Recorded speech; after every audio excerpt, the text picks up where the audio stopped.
Hello ladies and gentlemen, my name is Scyushi and we are back again for some more Path of Exile 2. Finally going to give you guys an update to my current build that I've been using on the Witch. Most of all, I want to record this video so that this is documented, and then I'm going to start theory crafting and try to swap to a different type of build.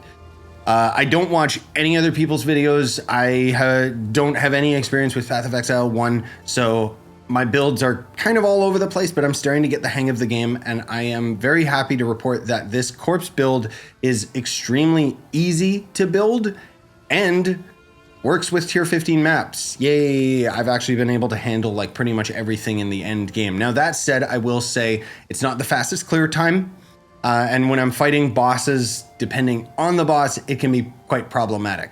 But it's very easy to build towards. It's not expensive at all. You don't need any gear. You basically end up getting a bunch of spirit. Will give you more survivability, as we'll go into, because the more minions you have, the more survivability you have, because they'll block enemies and so on and so forth. And then otherwise, the rest of it can just go towards resistance, energy shield, what have you.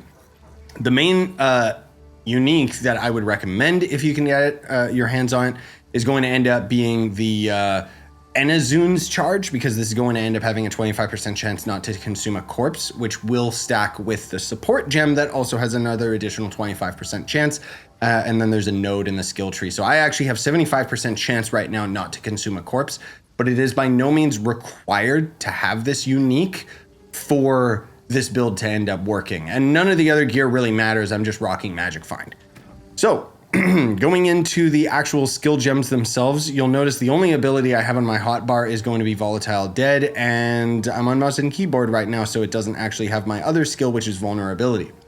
Otherwise, what we're doing with Detonate Dead right here is we're not taking advantage of the fire damage, which means that you can actually have like a really low tier 10 level Detonate Dead, and it'll work just fine. You'll do the same amount of damage minus a little bit of fire damage, because upscaling this gem's level is only going to improve the fire damage.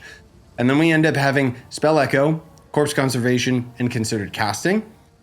And then otherwise, I have the Skeletal Cleric.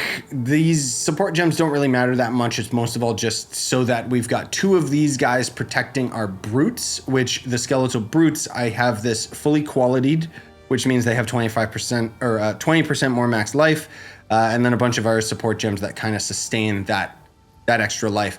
Some of these support gems don't really matter, but I've got them at a whopping 18,000 life. And Corpse Explosion deals 20% of the corpse's maximum life as physical damage. So this is actually a physical build.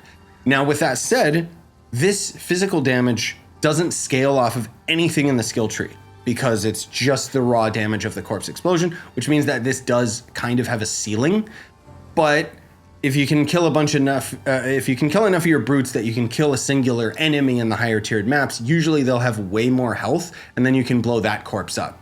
I will say that this build kind of sucks on controller, so console players beware. I play on controller on PC just because I find it more enjoyable, and controller support in this game just outright, it sucks. It's really, really bad.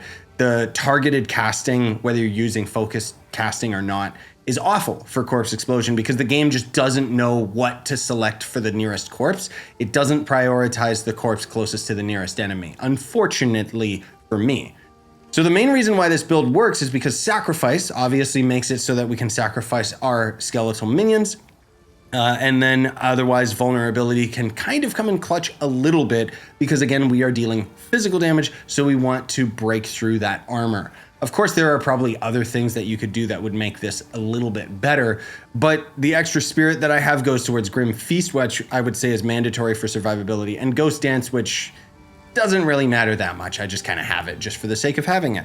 If we end up opening up the skill tree, you can see it's actually pretty easy to make this. Now, as far as Infernalist is concerned, I'm just going for the extra spirit. I don't have the other ascendancies because I don't care, and I never went for them just because I think it's boring. But otherwise, the main nodes, it gets a little complex in here. I'm only going for these because of the crit hit chance. I don't need this, but I wanted to get these extra nodes right here. I need a little bit more mana regen, but otherwise it's all about life of minions, a little bit of energy shield, and then going for all of the crit hit nodes. basically. And then I have Mind Over Matter for a little bit of extra survivability because I don't really need mana on this build. But again, going for all of the life and so on and so forth. I'll put a link in the description to a max roll so that you guys can just literally look on the website and see what slots I have allocated. But these are the main ones up here because this is all the corpse related stuff. And then otherwise, a bunch of crit, a bunch of extra crit. If there was one thing that I would say again is lacking with my build right now is I need more mana regen so that I can sustain higher tiers of corpse explosion so that I would have that little bit of extra fire damage. And then if you really wanted to push it, the fire damage could end up working out quite well if you use the Raging Skulls because anytime you trigger fire and so on and so forth. But this is all just to say this build works for the end game currently the way that it is. I was able to handle the end game like 10 levels ago, and I just found it really cool that I kind of came up with this build myself. Just, I don't know, I'm proud of it. I do still want to end up working on a different build that focuses on minions if I can figure it out, and otherwise I hope that you end up having a wonderful day. Smash like, sub for more, buy the merch you want to support the channel, and have a wonderful day. I'm saying it twice because that's not because I messed up, because I'm wishing you twice the happiness that I have. Yep, that makes sense.